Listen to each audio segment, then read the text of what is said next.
चलिए, सबसे पहले अनिल भट्टाचार्य जी से बात करते हैं। अनिल जी, ये जो किडनी स्टोन का आपने भेजा है, एक बार आप लोग बाकी लोग अपने आप को म्यूट कर लीजिए, चाहे रुकिए मैं म्यूट कर देता हूँ। हाँ, अनिल जी सिर्फ एक बार आप अनम्यूट हो जाइए। आज ये सुबह से ना दो तीन बार बारिश में मैं भीग गया हूँ, थोड़ा कोल्ड कोल्ड भी लग रहा है और साथ में कोई है भी नहीं कि मैं ट्रीटमेंट भी ले लूँ।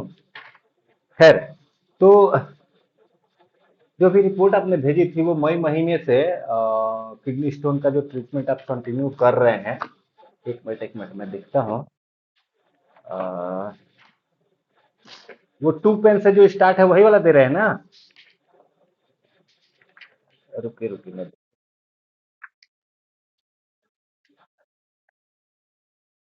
हम्म। हम्म,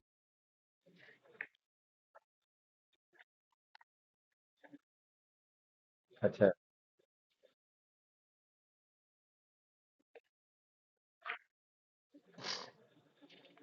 देखिए एक चीज है,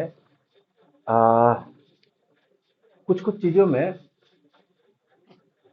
हम लोग एक्सपेरिमेंट करते हैं, बहुत अच्छी बात है। जैसे कमर दर्द है, अब कमर दर्द में मान लीजिए लंबर स्पॉन्डिलाइटिस है, तो उसमें गुरुजी ने बताया है कि अनिल शर्मा ट्रीटमेंट दीजिए, साथ में 125 डीसीसी दीजिए, और बहुत ज़्यादा फिजिकल पॉइंट देने की जरूरत नहीं है। L5S1 दे सकते हैं, L345 या टी पॉइंट ये सब नहीं देना है।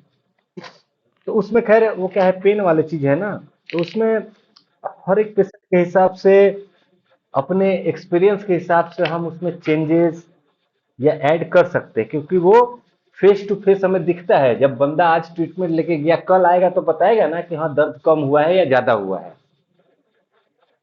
एक चीज है, बहुत सारे लोग पूछते हैं कि सर नए ट्रीटमेंट कैसे आप लोग सेट करते हो, या पुराने ट्रीटमेंट में ही फॉर्मूला कैसे सेट करते हो। तो एक चीज हमेशा ध्यान रखिए कि चाहे डिजीज कोई भी हो, कोई सा भी डिजीज हो, जिसको हम लोग अगले दिन या एक हफ्ते के अंदर या 5 दिन के अंदर फीडबैक ले सकते हैं। क्योंकि जब तक हम फीडबैक नहीं लेंगे तब तक हमें पता कैसे चलेगा कि हम जो ट्रीटमेंट दे रहे हैं वो सही काम कर रहा है या नहीं कर रहा है। जैसे बहुत पहले 2021 या 22 की बात है, मैंने सेशन में बताया था, मैं फरीदकोट में था, तो हम लोग कहते हैं ना कि एसिड बढ़ गया। एसिड कौन सा बढ़ गया भाई? तो वो ऐसे पेशेंट थे जो पैसे खर्च कर सकते थे, तो वहां पे मैंने किया कि ठीक है, एक बार बॉडी में जितने तरह के एसिड होते हैं उसका टेस्ट कराइए, लैक्टिक एसिड का टेस्ट कराइए, फॉलिक एसिड का टेस्ट कराइए। हाइड्रोक्लोरिक एसिड का डायरेक्ट तो होता नहीं है, लेकिन gas analysis of arterial blood, ये एक टेस्ट होता है, बहुत कॉस्टली है। वो उन्होंने कराया। पायरुविक एसिड का टेस्ट कराया, यूरिक एसिड का टेस्ट कराया, मतलब 7-8 तरह के जो एसिड जो टेस्ट में आते हैं वो सब उन्होंने कराया। और उसके बाद उनको 2 दिन हमने एसिड ट्रीटमेंट के साथ ए हेपरिन दिया, और साथ में न्यू स्टार मॉडिफाइड भी ऐड किया। तो ये करने के बाद जब दोबारा हमने टेस्ट कराया तो उसमें बाकी सब कुछ तो ठीक है, थोड़ा बहुत कम आया था, लेकिन पायरुविक एसिड बहुत ज्यादा कम हो गया। तो एक अंदाजा बनाना कि हाँ, एसिड ट्रीटमेंट हम जो दे रहे हैं इसका मतलब इससे पायरुविक एसिड कम होता है। ठीक है, वो कैसे पता चला?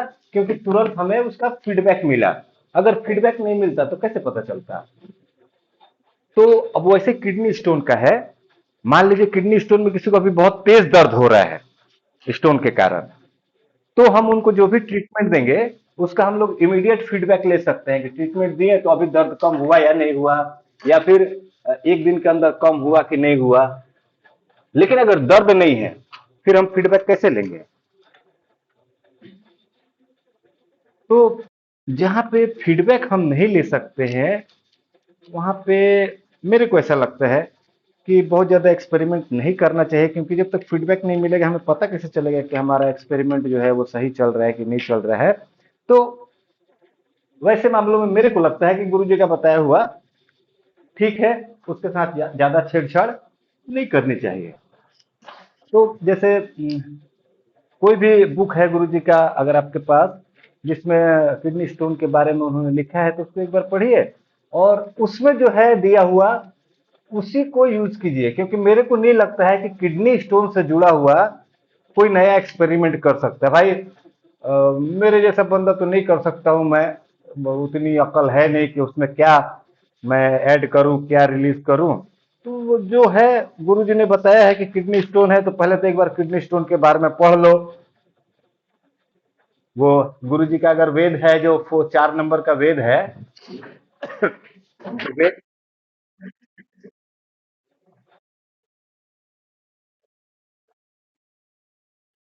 हाँ हाँ।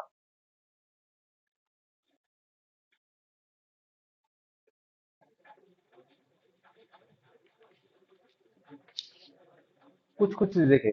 एक हम्म।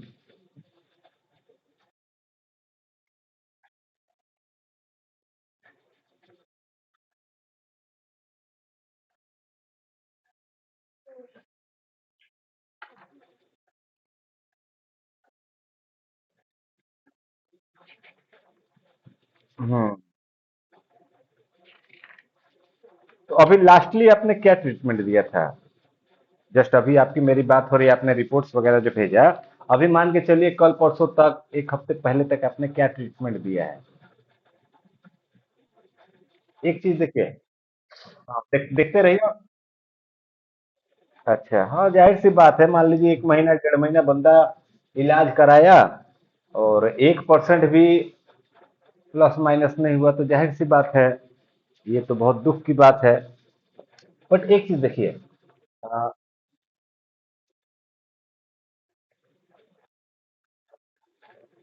हाँ, तो ये जाहिर सी बात है। हाँ हाँ, सिंपल सी बात है। आप खुद को या मेरे को उनकी जगह पे रख के सोचिए ना, अगर हमारे साथ भी ऐसा हो, तो जाहिर बात है, वो तो फिर भी 1 महीना उन्होंने आया रेगुलरली। लेकिन हाँ, एक चीज है।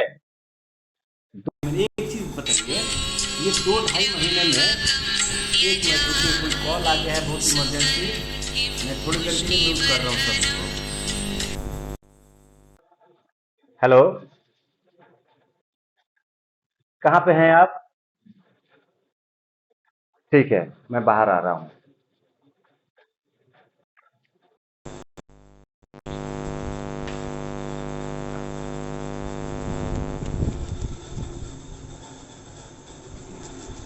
चलिए, ठीक है, देखिए, एक चीज़ बता रहा हूँ।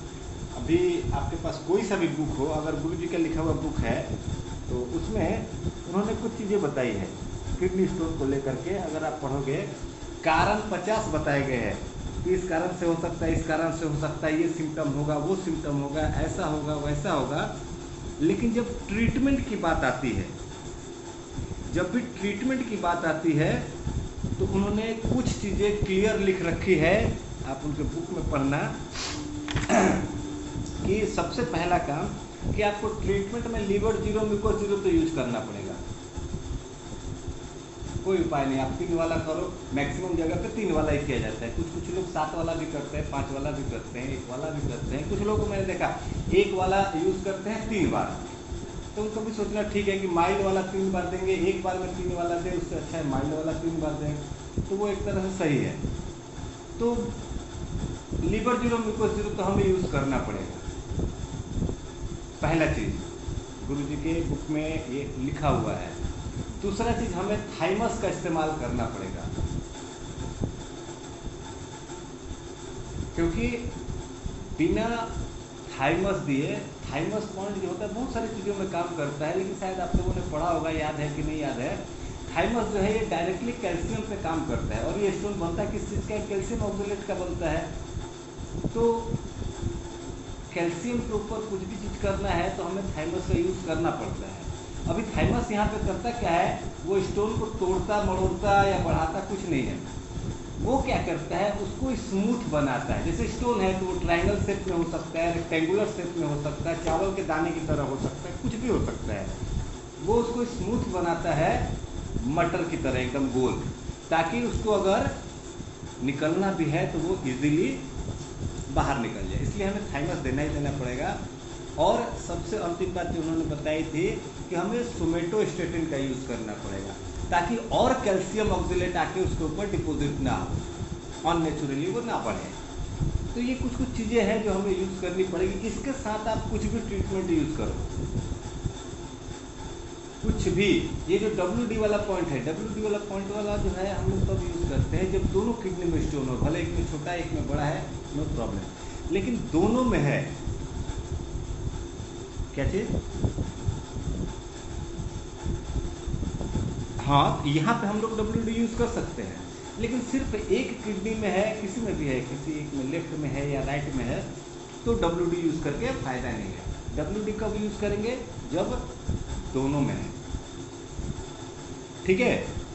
तो अच्छा, उसके बाद एक चीज़ और भी थी कि जब हम ट्रीटमेंट दे रहे हैं तो नॉर्मली जैसे दर्द वाले मरीज को हम बोलते हैं ना कि खट्टी चीज़ों का सेवन मत करना, एसिडिक चीज़ों का सेवन मत करना। किडनी स्टोन में भी ये बात लागू होती है कि एसिडिक चीज़ों का सेवन नहीं करना। इसके अलावा कुछ डाइट रिलेटेड चीज़ें आती है। अभी हमें लगता है, बहुत जगह लिखा हुआ है कि किसी के किडनी में स्टोन हो गया है, तो कारण क्या है? कम पानी पीना। तो हम कहते हैं बहुत पानी पिया करो। वो बंदा हर 1 घंटे के बाद 2 घंटे के बाद आधे लीटर पानी पिए जा रहा है, लेकिन उसका बेनिफिट नहीं होगा। पानी पिया, 20 मिनट के बाद टॉयलेट गया, पेशाब में पानी निकल गया। पानी पीना है। अगर मेरे को पूरे दिन भर में 3 लीटर पीना है तो ऐसा नहीं कि 1.5 लीटर 2 बार पी लिए। उसकी जगह अगर हमें 3 लीटर पीना है तो 300 ml आप 10 बार पियो। प्यास लगने का इंतजार ना करें। जब भी याद आ गया कि हाँ 1-1.5 घंटा हो गया है पानी पिए, तो थोड़ा सा पी लेना चाहिए। पानी का यूज़ कर लिए तो हमें न्यूरोथेरेपी में बहुत सारी चीज़ें बताई गई कि अधिक से अधिक पानी पीना चाहिए, ये करना चाहिए, वो करना चाहिए। लेकिन एक्चुअली प्रोसेस जो है ना कि अगर हमें दिन भर में 5 लीटर पानी पीना है तो उसका डिवीज़न होना चाहिए। मतलब जो भी जितना भी हमारे वेट के हिसाब से जो भी पानी की मात्रा बनती है उतना तो हमें पीना है, लेकिन उतना 1 बार 2 बार या 5 बार में नहीं पीना है, कम से कम 10 बार में पीना है। अगर हमें बताया गया है 5 लीटर पानी पीने के लिए, तो सिंपल सी बात है। देखो, दिन में अगर 3 बार खाना खाते हैं तो खाने के पहले या खाने के बीच में, बाद में तो पीना नहीं चाहिए। एज ए न्यूरोथेरेपिस्ट हमें पता है, हम पेशेंट को भी बताते हैं, लेकिन हाँ खाने के पहले या खाने के बीच में तो हम अगर 3 बार खाना खाते हैं तो कम से कम 200 ml पानी यूज़ करते हैं पीने के लिए, कम से कम। वो 1-2 घूंट पिए तो कई लोग तो 1-1 लीटर भी पी जाते हैं। तो खाने वाला चीज़ को एक तरफ कर दीजिए कि हाँ हम 3 बार खाना खाते हैं तो 300 ml पानी पिएंगे, 3 बार में 900 ml, मतलब 1 लीटर तो हमारा खाने के लिए रिजर्व है। अब हमें दिन भर में 5 लीटर पीना है, मतलब बच गया और 4 लीटर। तो ये 4 लीटर जो है इसको 10 में डिवाइड कर दीजिए कि मतलब हमें 400 ml करके 10 बार पीना है। एक्चुअली इस तरीके से ही पानी जो है हमारी बॉडी के लिए फ़ायदा करेगा। बहुत ज़्यादा एक साथ पी लेते हैं तो उसका बहुत ज़्यादा बेनिफिट नहीं है। तो अनिल जी, अब मान लीजिए अभी पेशेंट वो आ तो नहीं रहे हैं, लेकिन आगे के लिए इस चीज़ का ध्यान रखिएगा कि जिन चीज़ों में हम एक्सपेरिमेंट नहीं कर सकते हैं वैसी चीज़ों में हमें सिर्फ और सिर्फ गुरु जी के रास्ते पे ही चलना चाहिए। कुंदन सर ने ये बताया कि दे दो ना, अपना दिमाग लगाइए कि उन्होंने जो बताया है क्या वो गुरु जी के साथ मैच हो रहा है? कम से कम 50% तो मैच होना चाहिए। तो ऐसी चीज़, हाँ दर्द के बारे में मैं कहूँगा, सर्वाइकल की प्रॉब्लम है, माइग्रेन की प्रॉब्लम है, शोल्डर पेन है, बैक पेन है, लोअर बैक पेन है, नी पेन है, हील पेन है, जहाँ भी पेन आ गया तो वहाँ पे हम नए नए एक्सपेरिमेंट कर सकते हैं। जिन चीज़ों का तुरंत फीडबैक ले सकते हैं उसमें भी हम लोग अपने हिसाब से ऐड और रिमूव करके देख सकते हैं कि क्या इफेक्ट पड़ रहा है। लेकिन कोशिश करें कि अधिक से अधिक गुरु जी के ही फार्मूला यूज़ करें। हाँ, अब इसमें एक बात आ सकती है कि जब तक गुरु जी थे तब तक इन्फेक्शन डिजीज में डेंगू था, चिकनगुनिया था, उसके बारे में उन्होंने बताया, हम यूज़ करते हैं। अब जब कोविड आया उस समय गुरु जी नहीं थे। अब अगर हमें लगता है कि कोविड के लिए हम ट्रीटमेंट, तो जाहिर सी बात है मुझे, आपको या किसी और को हमें एक्सपेरिमेंट करके ही ढूंढना पड़ेगा कि कोविड में 2 थाइमस काम करेगा कि 4 थाइमस काम करेगा, 8 काम करेगा, 12 काम करेगा, 1 लिम्फ काम करेगा या 5 लिम्फ, ये हमें ढूंढना पड़ेगा क्योंकि अब हमारे पास गुरु जी है नहीं। लेकिन इस चीज़ के लिए रास्ता उन्होंने बना दिया है कोशिश करें उसी को फॉलो करने के लिए। और एक चीज़ और बता रहा हूँ, ये एक अभी 2-3 दिन पहले किसी ने मेरे को फ़ोन किया था, तो बता रहे थे कि सर मेरे पास ना एक कमर दर्द का पेशेंट आई थी, मेरे को समझ में नहीं आ रहा था कि उनको स्लिप डिस्क है या डिस्क बल्ज है या हर्निएशन हो गया है या स्पॉन्डिलाइटिस हो गया है। तो उन्होंने क्या किया, एक दिन ये ट्रीटमेंट दिया, दूसरे दिन दूसरा दिया, तीसरे दिन तीसरा दिया, चौथे दिन चौथा दिया। तो ऐसा भी नहीं कि एक एक दिन में समझ में आ जाएगा। किसी को एक ट्रीटमेंट दे रहे हैं तो कम से कम 3-4 सिटिंग देना है, दर्द में अगर दे रहे हैं तो 3-4 सिटिंग के बाद ही उसका इफेक्ट समझ में आएगा। तो इसलिए पहले से एक बार अपने आप को कंफर्म कर लेना है कि भैया ये स्लिप डिस्क है या डिस्क बल्ज है। और किसी भी चीज़ पे स्टेबिलिटी रखनी है कि हाँ कम से कम हमें ये 3 से 4 सिटिंग तो हमें देनी ही देनी है। क्योंकि देखिए बुखार जैसा चीज़ को भी ना इफेक्ट दिखाने में, मतलब ठीक होने में 72 घंटे का समय लगता है। आप दवाई खाओ तो भी, नहीं दवाई खाओ तो भी। तो 72 आवर्स जो होता है वो लॉकिंग पीरियड होता है, जैसे इंश्योरेंस में होता है ना 5 साल का लॉकिंग पीरियड है। तो 3 सिटिंग कम से कम दीजिए। 3 सिटिंग में नहीं अगर रिलीफ हो रहा है तब उसको ट्रीटमेंट को चेंज करने के बारे में सोचिए। अगर एक दिन ट्रीटमेंट देने के बाद अगले दिन फ़ायदा नहीं हुआ, चेंज कर दिए, फिर उस दिन भी ट्रीटमेंट दिए, नहीं फ़ायदा हुआ, चेंज कर दिए, तो ये कहीं ना कहीं थोड़ा सा हमसे मिस्टेक हो जाती है। ठीक है, बाकी इसका मैं किडनी स्टोन का जितने भी पॉसिबल चीज़ें हो सकती, जितना भी पॉसिबल सिटिंग्स हो सकता है, गुरु जी के हिसाब से मैं एक बार बुक भी देखूंगा और उसके हिसाब से मैं ग्रुप में इसका एक लाइन ऑफ ट्रीटमेंट डालूंगा कि ये चीज़ें हम लोग यूज़ कर सकते हैं।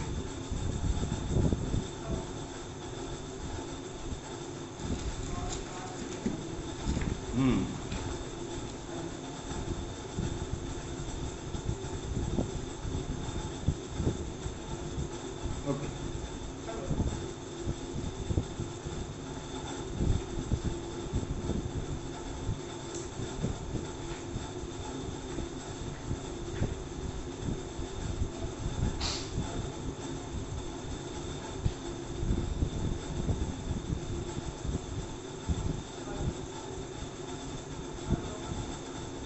चलिए एक बहुत अच्छी बात ये आपने बताई, तो उसके हिसाब से बताता हूँ। मैं अभी इधर झारखंड में धनबाद में हूँ, ठीक है, और 4 तारीख को अर्चना इधर पटना आने वाली है। वो हर महीने में एक बार आती है लालू यादव का ट्रीटमेंट करने के लिए। मैं तो मना करता हूँ, लेकिन फिर भी उसको है कि चलो ठीक हो जाए तो अच्छा है। एक्चुअली क्या हुआ था, उनका जो दोनों किडनी फेलियर हुआ है, उनको ऑटो इम्यून का प्रॉब्लम था, तो दोनों किडनी फेलियर हो गई। अच्छा, बाद में उनकी जो छोटी बेटी थी रोहिणी आचार्य, उन्होंने अपना एक किडनी दिया, लगा दिया गया, 48 घंटे में वो भी डैमेज हो गया, क्योंकि ऑटो इम्यून था ना, थाइमस ग्लैंड उसको रन ही नहीं दे रहा है। तो जो किडनी लगाई गई वो भी डैमेज हो गया। अब बेचारी दोनों तो दे नहीं सकती, एक तो ऑलरेडी दे चुकी है, दूसरी बेटी ने कहा कि हाँ ठीक है मैं दूंगा, लेकिन उनका मैच नहीं हुआ RH फैक्टर। तो अब ये है कि डायलिसिस पे ही चलना है और कोई अदर ऑप्शन नहीं है। तो उनका दिन में 2 बार डायलिसिस होता था, सोचो दिन में 2 बार। मेरे को, मैं तो गया नहीं हूँ कभी, महीने में एक बार अर्चना जाती है, मेरे को फ़ोटो दिखा रही थी, तो मैं बोला कि दो, मैं ग्रुप वगैरह में डालूंगा। तो बोले कि नहीं ये परमिशन नहीं है, हम लोग किसी के साथ ये फ़ोटोग्राफ वगैरह शेयर नहीं कर सकते, खास करके ऐसे बंदे का, बिना उनकी परमिशन के। तो मैं बोला चलो ठीक है। तो उन्होंने दिखाया हाथ पैर एकदम, मतलब कैसे बताइए, जो पानी का पाइप होता है ना पतला वाला जो घर में, वैसा पतला हाथ पैर हो गया, और शाइनिंग इतना चमक रहा, लगता है बंदा सोने का बना हुआ है। क्योंकि होता है ना, क्योंकि स्किन जो है बहुत ग्लोजी हो जाती है। तो खैर वो अभी 4 तारीख को इधर से आने वाली है, तो मेरे ख्याल से 5 या 6 को जब इधर से वापस जाएगी तो मेरे को भी जाना है राजस्थान, तो दिल्ली होके ही जाऊँगा। तो मैं देखता हूँ, जैसा भी होगा मैं आपको एक बार मैसेज करूँगा कि इस डेट को मैं पक्का आपके पास पहुँच रहा हूँ। उस समय एक बार बुला लीजिएगा, क्या है सामने सामने एक बार देखेंगे ना तो बहुत सारी चीज़ें क्लियर होती है। ठीक है, तो ये अभी कमिंग अक्टूबर में ही 6 से 7 तारीख के बीच में ये प्लान बनेगा, तो उस समय मैं एक बार आपसे मिलता हूँ। ठीक है, चलिए।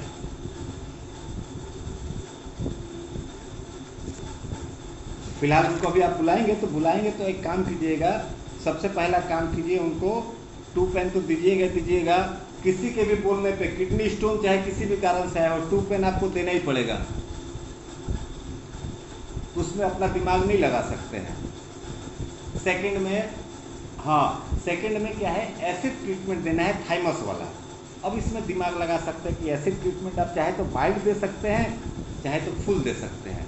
वो कंडीशन के हिसाब से है कि स्टोन के साथ साथ अगर मान लीजिए उनको कॉन्स्टिपेशन की भी प्रॉब्लम है या एसिडोसिस वाली और कोई प्रॉब्लम है, मान लीजिए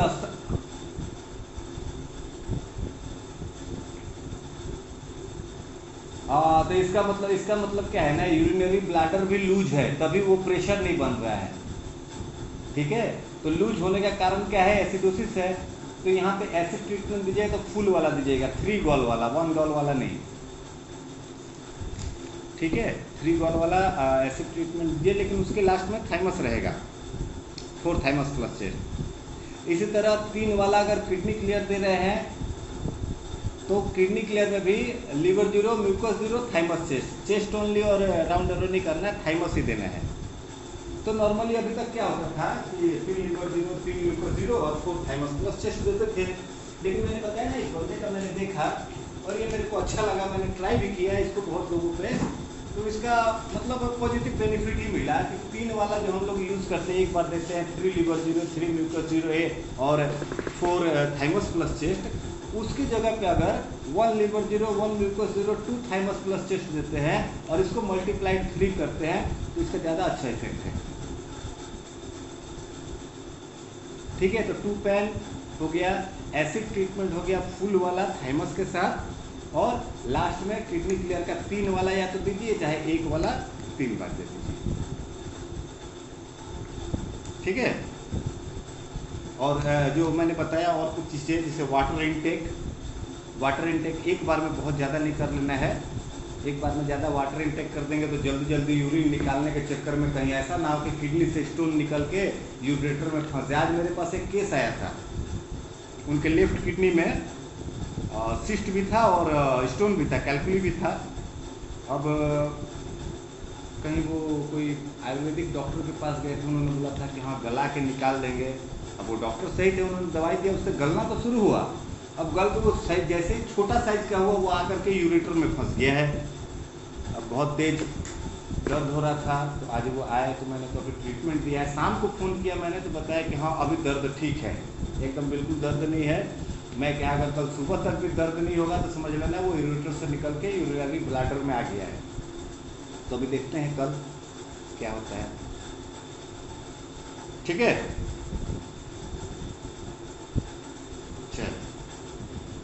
चलिए ओके जी, धन्यवाद।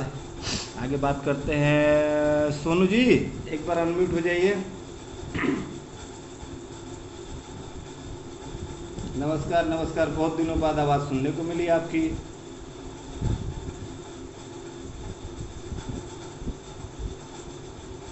हम्म। हम्म।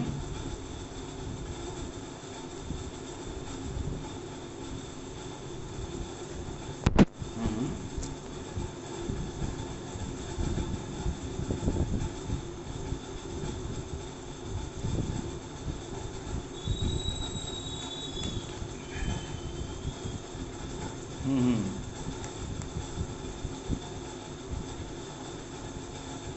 अच्छा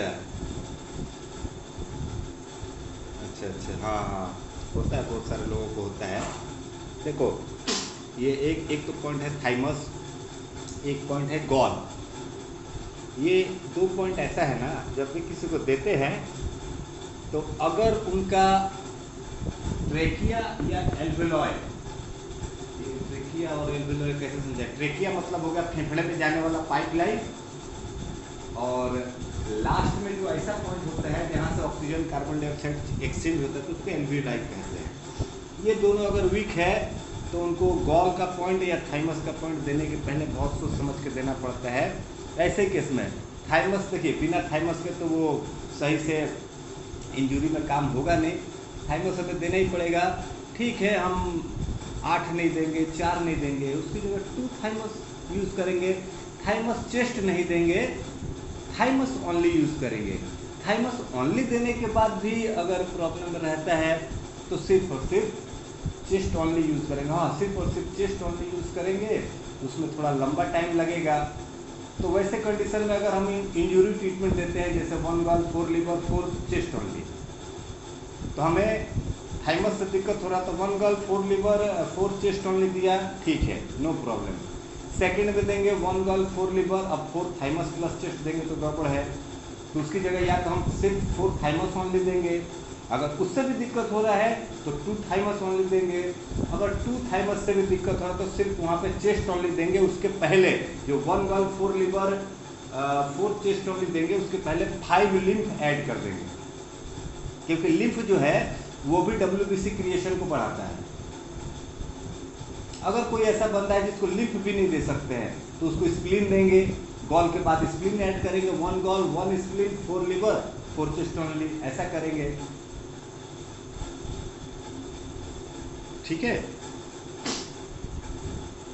चलो अच्छा, एक चीज़ और बता रहा हूँ। अभी देखो मेरे मोबाइल में तो रिकॉर्डिंग यार बहुत दिन से मोबाइल का पंगा चल ही रहा है, और मेरे हिसाब से मतलब मेरी जो क्राइटेरिया है उस हिसाब से मेरे को मोबाइल मिल नहीं रहा, उस हिसाब से मोबाइल लेने में 50,000 से ज़्यादा का बजट जा रहा है, तो इसलिए मैं मोबाइल भी नहीं ले पा रहा हूँ। तो ये चीज़ें जो है ना, इसलिए मैंने पिछले सेशन में भी बताया था कि अगर आप में से किसी के पास रिकॉर्डिंग उपलब्ध है तो आप लोग रिकॉर्डिंग करिए और करके ग्रुप में शेयर कर दीजिए या मेरे को भेज दीजिए, मैं सबके साथ शेयर करूँगा, ठीक है। तो ये देखो, अब कुछ चीज़ें है, बोन फ्रैक्चर है तो हमें इंजरी तो यूज़ करना ही पड़ेगा, लेकिन अब यहाँ पे सोचना है कि थाइमस से दिक्कत हो रहा है, तो और थाइमस से किसको किसको दिक्कत होता है, डायबिटीज़ वाले को दिक्कत होता है, तो हम लोग क्या करते हैं, वैसी जगह पे थाइमस नहीं देके चेस्ट ओनली देते हैं। लेकिन ये आपका जो बता रहे हो कि ये थाइमस देने से खांसी आ जा रही है, तो मेरे को लगता है कि चेस्ट ओनली देने से भी खांसी आएगी, तो वहाँ पे दोनों को ही ब्लॉक करके 1 गॉल 4 1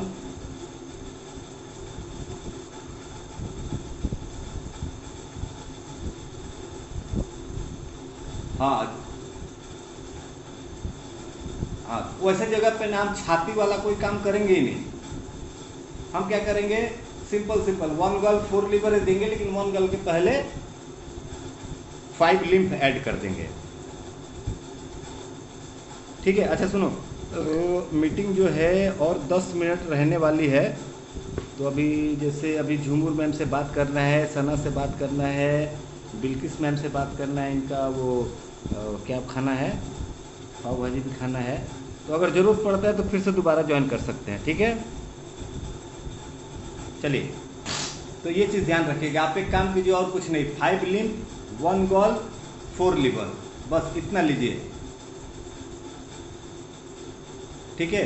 साथ में जब भी फ्रैक्चर बोन से रिलेटेड बातें आती है, हड्डी से जुड़ी हुई बातें आती हैं, तो उसमें एक बहुत फ़ायदेमंद चीज़ होता है कि रात को सोने के पहले दूध में हल्दी मिला के पीना, लेकिन हल्दी मतलब ये MDH और सनराइज और एवरेस्ट, ये सब हल्दी पैकेट वाला नहीं, या तो कच्ची हल्दी मिले तो बहुत अच्छा, अभी ठंड का मौसम आने वाला है तो कच्ची, हाँ, तो वो है, एक चुटकी हल्दी मिला के वो दूध लिया करें तो वो ज़्यादा अच्छा रहेगा, उससे बोन रिकवरी बहुत जल्दी होती है। मैंने कई बार बताया ना, मेरा कॉलर बोन टूट गया था, डॉक्टर ने कहा 6 महीने लगेगा, लेकिन मैं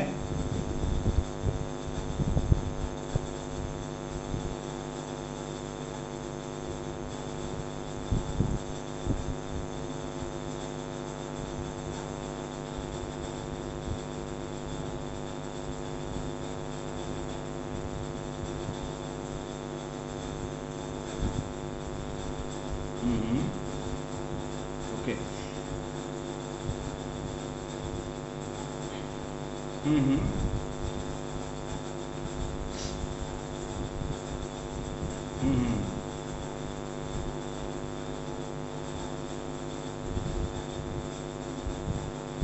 अच्छा,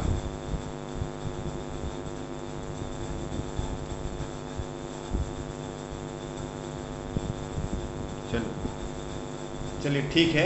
एक चीज़ और बता रहा हूँ, आप एक बार कल मेरे को व्हाट्सएप करके रिमाइंड करा दीजिएगा। एक मर्म चिकित्सा का एक पॉइंट है जिसको कहते हैं एनर्जी पॉइंट। ठीक है, कल मेरे को एक बार याद दिला दीजिएगा, दिन में व्हाट्सअप कर दीजिएगा कि सर एनर्जी पॉइंट का वीडियो बना के भेज दीजिए। मैं वो वीडियो बना करके यूट्यूब पे डाल के ग्रुप में शेयर कर दूंगा।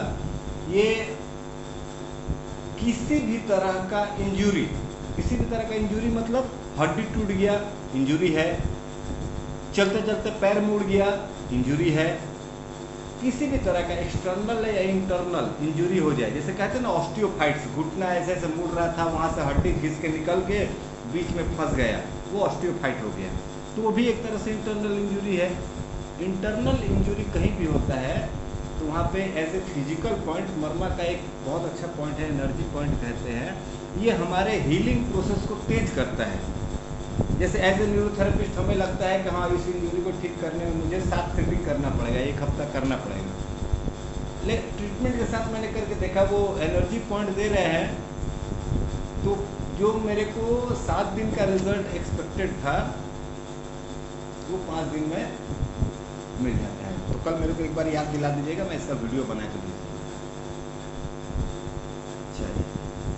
चलिए धन्यवाद, आगे बढ़ते हैं। झुमुर मैन एक बार अनम्यूट हो जाइए।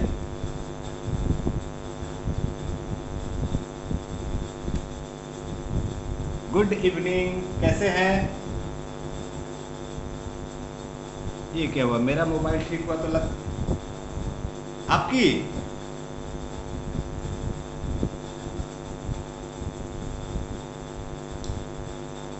अच्छा ये प्यार है, दोनों लोगों का तबीयत एक साथ खराब हो रहा है, इसका मतलब इट इज लव।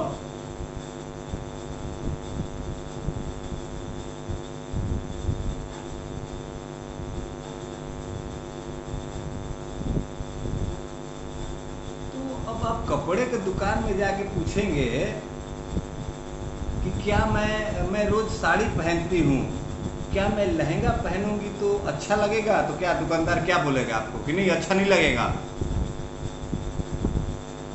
मैं यहाँ धनबाद 10 दिन से आया हुआ हूँ, सुनो, मैं धनबाद यहाँ 10 दिन से आया हुआ हूँ, और जिनके साथ हूँ वो पहले हॉस्पिटल में जॉब करते थे, डॉक्टर थे, तो वो हर रोज कहते हैं कि चलो आपको हॉस्पिटल घुमा के लेके आता हूँ, बहुत बड़ा हॉस्पिटल है। मैं बोला रहने दो प्रभु, भगवान ना करे कि मेरे को कभी हॉस्पिटल घूमना पड़े। तो खैर प्रॉब्लम क्या हो गई थी ये बताइए।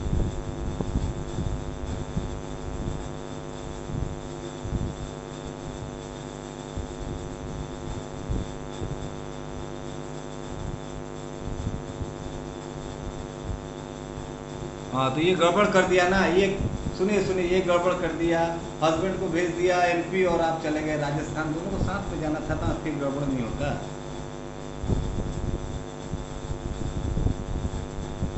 अच्छा चलिए फिर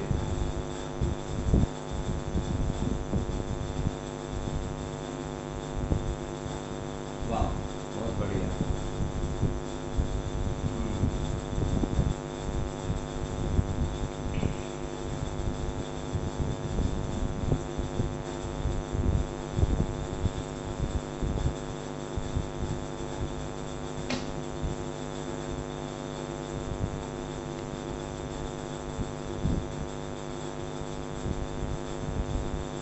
हम्म,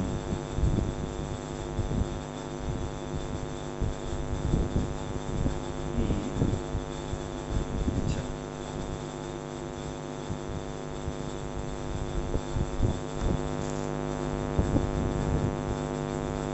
ओके।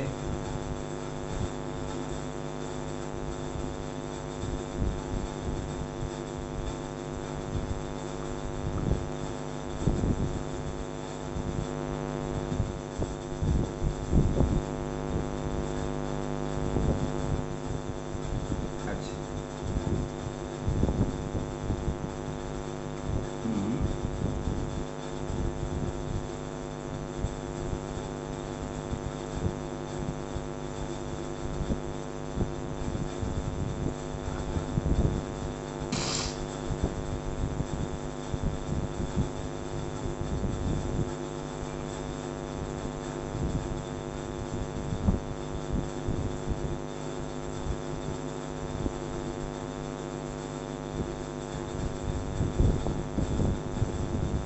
देखो देखो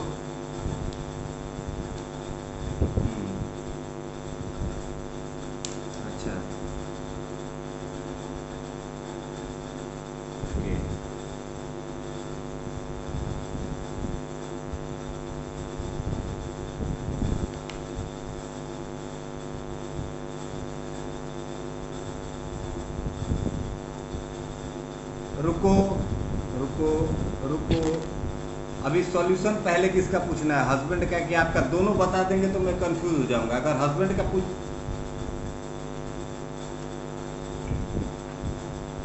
तो फिर ये सब क्यों बता रहे हैं? डायरेक्ट पेशेंट का बताइए ना, ऐसे भी अब 3 या 4 मिनट बचा हुआ है। पहले पेशेंट का बताइए, फिर दोबारा ज्वाइन करेंगे तब अपना और हस्बैंड का बताइएगा।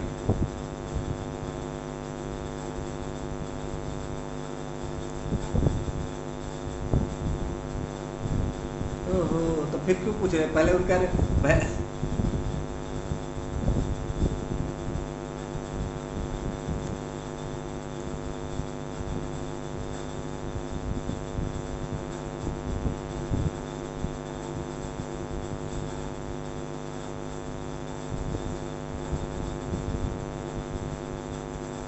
नहीं, पेन बदल के होता है, लेकिन जितना भी होता है कमर के नीचे ही होता है ना, कि कमर के ऊपर भी होता है, कभी कंधे में हो गया, एल्बो में हो गया, ऐसा भी होता है।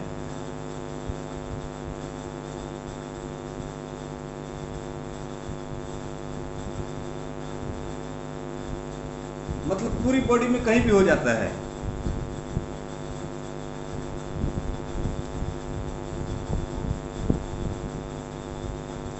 ओके, चलो ये बहुत अच्छा क्वेश्चन इन्होंने पूछा। इसके बारे में एक छोटी सी बात बताता हूँ, बीच में आपको डिस्टर्ब कर रहा हूँ। देखो, जब भी डॉक्टर टेस्ट करवाते हैं ना, खास करके यूरिक एसिड का, तो देखना अकेले यूरिक एसिड नहीं करवाते। यूरिक एसिड, आरए फैक्टर और ब्लड यूरिया, ये तीनों एक साथ होता है। कहीं कहीं उसके साथ सीआरपी भी कराते हैं। तो सिंपल सा है कि कभी दिमाग में क्वेश्चन नहीं आता है कि ज्वाइंट पेन है तो भाई यूरिक एसिड कराओ ना, पता चल जाएगा। लेकिन ये यूरिक एसिड के साथ ब्लड यूरिया भी क्यों कराते हैं? देखो, एसिड से जुड़ा हुआ जो ज्वाइंट पेन होगा, जैसे किसी को आर्थराइटिस हो गया, तो जिनमें भी आरए फैक्टर पॉजिटिव होगा या यूरिक एसिड बढ़ा होगा,